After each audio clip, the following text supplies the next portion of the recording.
सन्मान्य सदस्य अबू आजमी साहब। अध्यक्ष महोदय, इसी विधानसभा के अंदर जब ये 16% मराठा भाइयों का और मुस्लिम का 5% जब यहां पर पास हुआ था अध्यक्ष महोदय, उसके बाद कुछ लोग कोर्ट में गए कि मुसलमानों को रिजर्वेशन नहीं मिल सकता, ये जो है इनवैलिड है, ये कानून में बैठता नहीं। अध्यक्ष महोदय, उस पर बहस हुई।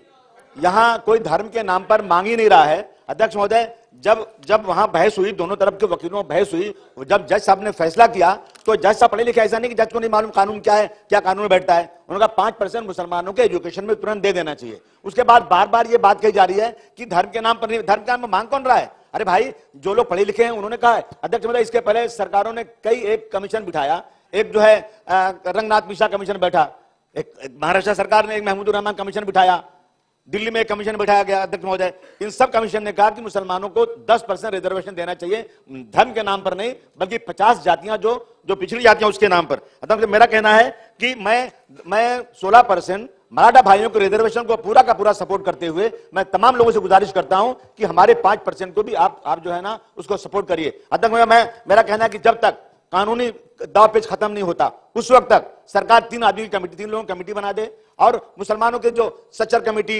जितनी कमेटियां बनी, रंगनाथ मिश्रा, महमूद रहमान कमेटी, उन्होंने जो रिकमेंडेशन किया है उस पर बात करके और एक हल निकाले उसको।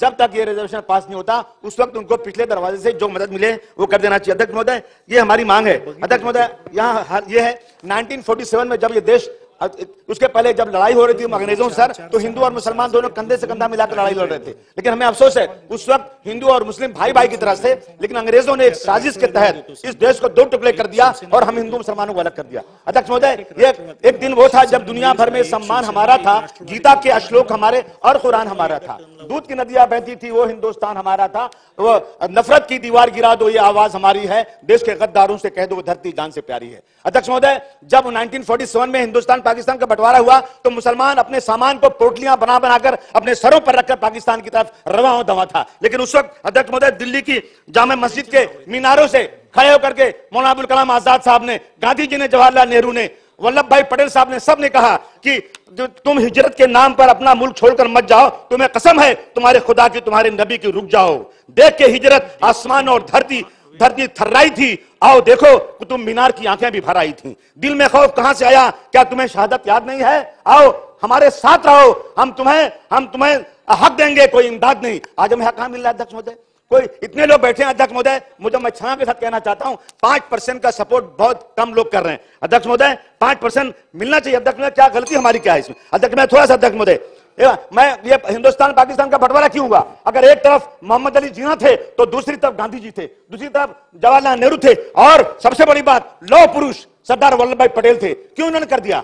गांधी जी ने कहा कि मेरी लाश पर हिंदुस्तान पाकिस्तान बनेगा, बन गया। मौलाना अबुल कलाम आजाद ने कहा था उस वक्त सर कि मेरी लाश पर हिंदुस्तान पाकिस्तान बनेगा। उन्होंने कहा अगर आसमान से कोई फरिश्ता उतर कर आ जाए, कोई देवता उतर कर आ जाओ, ये कहे कि मैं आपको एक दिन में हिंदुस्तान की आजादी दे दूंगा, लेकिन इस आजादी के बदले में हिंदू और मुस्लिम की एकता को आसमान पर लेकर चला जाऊंगा।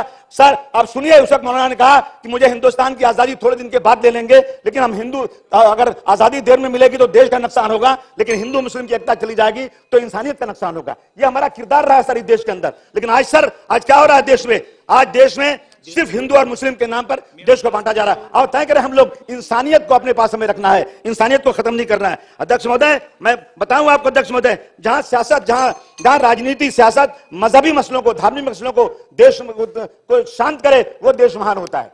जहां सियासत धार्मिक मसलों को शांत करे वो देश महान होता है। और जहां सियासत खुद धार्मिक मसलों को पैदा करे, समझ लो देश गलत लोगों के हाथ में है। ये मैं नहीं, ये किंग मार्टिन लूथर ने कहा था अध्यक्ष महोदय। इस देश में इनकलाब जिंदाबाद का नारा किसने दिया? वो नारा देने वाले का नाम हजरत मोहम्मद मुसलमान। एक मिनट सर, लास्ट बोल रहा हूं सर। भारत छोड़ो का नारा किसने दिया? नारा देने वाले का नाम है यूसुफ मेहर अली। अध्यक्ष महोदय, जय हिंद का नारा किसने दिया? नाम देने का नाम है आबिद अली साफरानी। मादरे वतन जिंदाबाद का नारा किसने दिया? 1857 में अध्यक्ष महोदय अजीमुल्लाह खान ने दिया। तिरंगा जो आज है उसका रंग किसने दिया? सुरैया तैयब ने दिया। सरफरोशी की तमन्ना अब हमारे दिल में है, देखना है जोश कितना बाजुए कातिल में है। 1991 में, 1921 में बिस्मिल अजीम आबादी ने दिया। क्यों हमें गद्दार कहते हो? हमने कौन सी गलती किया? हमने पाकिस्तान मुर्दाबाद कहा है। आज क्या हो रहा है सर, जब खेल तो कहीं कोई एजिटेशन होता है तो एक आदमी आता है अंदर, समाजवादी पार्टी की मीटिंग हो रही है, पाकिस्तान जिंदाबाद बोल के भाग जाता है। मीडिया में चारों तरफ कि समाजवादी पार्टी पाकिस्तान जिंदाबाद बोलती है। अध्यक्ष महोदय,